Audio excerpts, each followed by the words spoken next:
Bonjour et bienvenue sur Afrique Sport pour la matinale de ce dimanche 16 mai 2021. Nous débutons en République démocratique du Congo. Alors qu'elle a annoncé le nouveau sélectionneur, la FECOFA a officialisé le nouveau staff technique qui dirigera en principe l'équipe nationale du Congo. Et en principe, Hector devrait arriver à Kinshasa à la fin du mois avant de signer officiellement son contrat avec le gouvernement congolais. Ils seront 20 à accompagner le nouveau sélectionneur dans sa tâche. En détail, on aura un Argentin, un Égyptien, un Grec, deux Belges, un Italien, deux Français et le reste du groupe est congolais. Nous parlons d'Habib Beye. En février dernier, l'ancien défenseur international sénégalais confia à l'équipe qu'il se sent prêt pour entraîner. Ancien membre des staffs techniques de l'AC Boulogne-Billancourt et de Poissy, Beye serait contacté en ce moment par les Red Stars et serait en discussion avec les dirigeants de cette formation française. C'est ce que croit savoir le Parisien, alors qu'il n'a pas encore défini son staff pour la saison prochaine. Le Red Star, qui va absolument monter en Ligue 2, pourrait décider de nommer l'ancien Marseillais entraîneur adjoint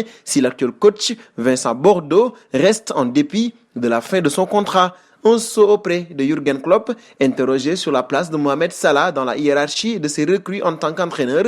Jürgen Klopp estime que l'Égyptien est au sommet. Le manager de Liverpool le place devant Robert Lewandowski. Il y a Robert Lewandowski que j'ai signé il y a quelques années. Il a eu une évolution incroyable, mais à un niveau différent. Avec Mo, on est passé du gars qui marque de temps en temps à cette machine à marquer des buts. C'est une évolution exceptionnelle. C'est sa signature. C'est un véritable modèle, a ainsi dit Jürgen Klopp. En 200 matchs de Premier League sous le maillot des Reds, Mohamed Salah a inscrit 124 buts.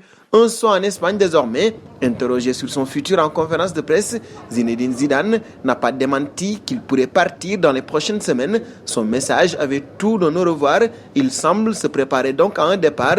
Vous pensez peut-être qu'à chaque fois, j'abandonne mon poste pour m'ôter toute responsabilité ou parce que les choses deviennent trop compliquées ou quelque chose du genre. Absolument pas. Ce que je fais, je le fais à fond. Et après, parfois, il arrive un moment où les choses doivent changer. Pas seulement pour moi, mais pour tous. Pour le bien du club, des personnes. Je ne laisse pas mon poste parce que c'est difficile. Il y a des moments où tu dois être là et des moments où tu dois partir, a ainsi dit Zinedine Zidane. Nous parlions tantôt de Lewandowski. L'attaquant du Bayern de Munich a égalé hier le record historique de Gerd Müller en championnat allemand, à savoir inscrire 40 buts en une seule saison. Buteur sur penalty à la 25e minute, le Polonais n'aura cependant pas permis à son équipe de remporter la rencontre, soldée par un résultat nul, 2 buts partout. Si l'avancement a reçu une aide d'honneur de la part de ses coéquipiers pour son record égalé, l'objectif d'être le seul détenteur du plus grand nombre de buts inscrits en championnat n'est pas tout à fait atteint. Un record absolu que Lewandowski tentera d'établir lors de la 34e et dernière journée de Bundesliga le week-end prochain. On appelle ça un goal machine. Nous terminerons avec Zlatan Ibrahimovic. Il doit renoncer au championnat d'Europe 2020 dont le coup d'envoi sera donné le 11 juin, a-t-on appris par l'intermédiaire de la fédération suédoise. L'attaquant de l'AC Milan s'est blessé tout seul il y a 6 jours à Turin lors de la victoire des Rossoneri sur la Juventus à l'occasion de la 35e journée de Serie A. L'ex-vedette du PSG était sorti à la 66e minute. La déception doit être immense pour Zlatan Ibrahimovic, lui qui venait d'effectuer son retour en sélection après 5 ans d'absence. Et nous arrivons au terme de cette matinale que nous fermons avec la question du jour. Si Zidane quitte le Real de Madrid, qui serait le meilleur coach pour le remplacer? Vos réponses seront attendues en commentaire. En attendant, n'hésitez pas à vous abonner sur Afrique Sport pour ne rien manquer des informations football.